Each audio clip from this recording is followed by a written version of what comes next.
In this video we're going to be talking about white and how we apply white to designs. So I've copied and pasted this through from Illustrator, and you'll see a design here has white areas and colored areas.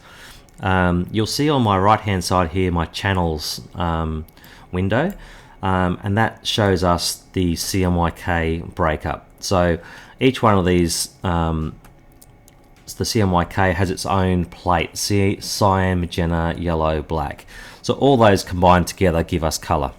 So one of the channels we don't have is white. White's not a part of this set, so we need to create a new, what we call a spot channel, to show or to determine what areas of our logo are going to be white, and that in turn tells the printer what areas are white. So we need its own spot channel.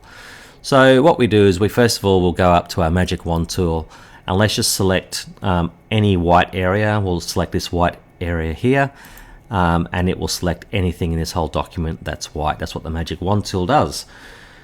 Then we go over to our menu to the right here, and we say new spot channel. What happens here, it brings up a window, and the name has to be W, that stands for white. The color is red here, and the solidity is 100%. So if this is your first time doing it, you need to add those parameters into that channel window when it pops up. Now, red. Why is it red? Well, it's just so we can see what areas are going to be actually white. So to use a contrasting color just shows us what areas will be white. To put white on white, if we had it showing as white, it'd be very hard for us to see what in fact is being printed white. So to use a contrasting color, I use red. It allows you to see exactly what's going on. I would suggest use red. It seems to be the best color to use. So I'm going to hit OK to that, and you'll now see on our channels that we've now at the very bottom we have a white channel. If I turn that off, you'll see the red now disappear, like so.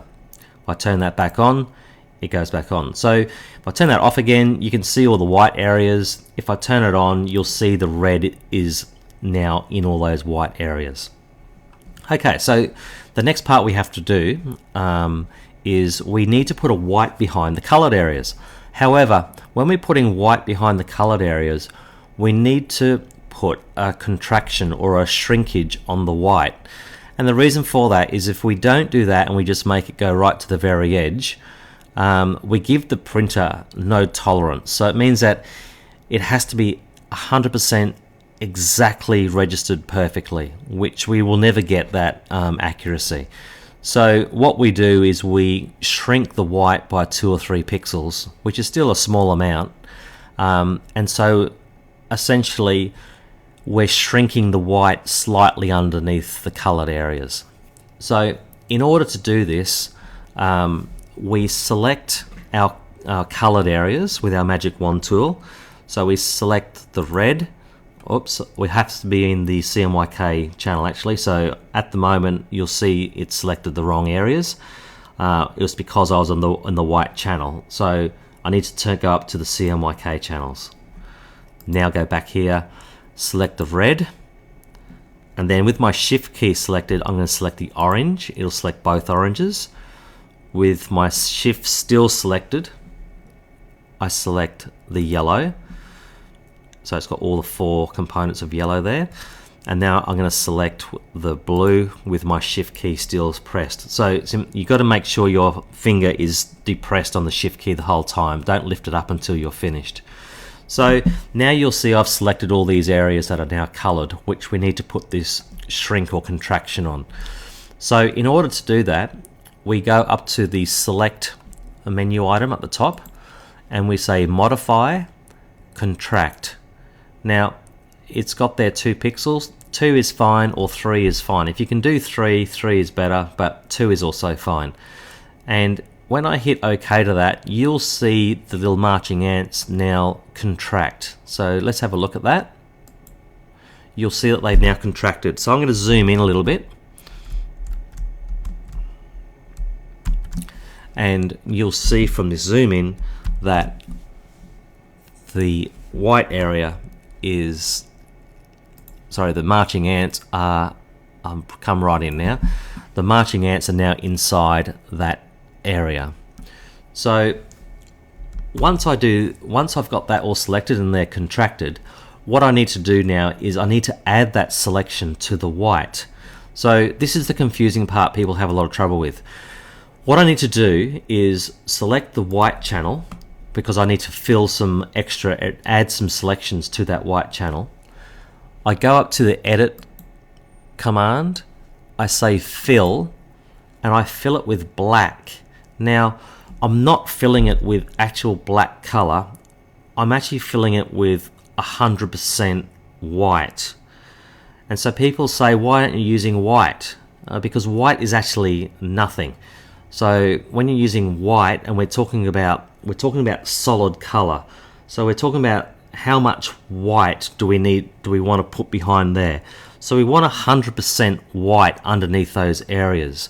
So if I was to use white, it would actually be 0, because white is actually 0. So the word black is confusing. It should be, probably in this instance, it shouldn't really be. We're talking about the density. How much density do we want to put down? So we need to put 100% density down.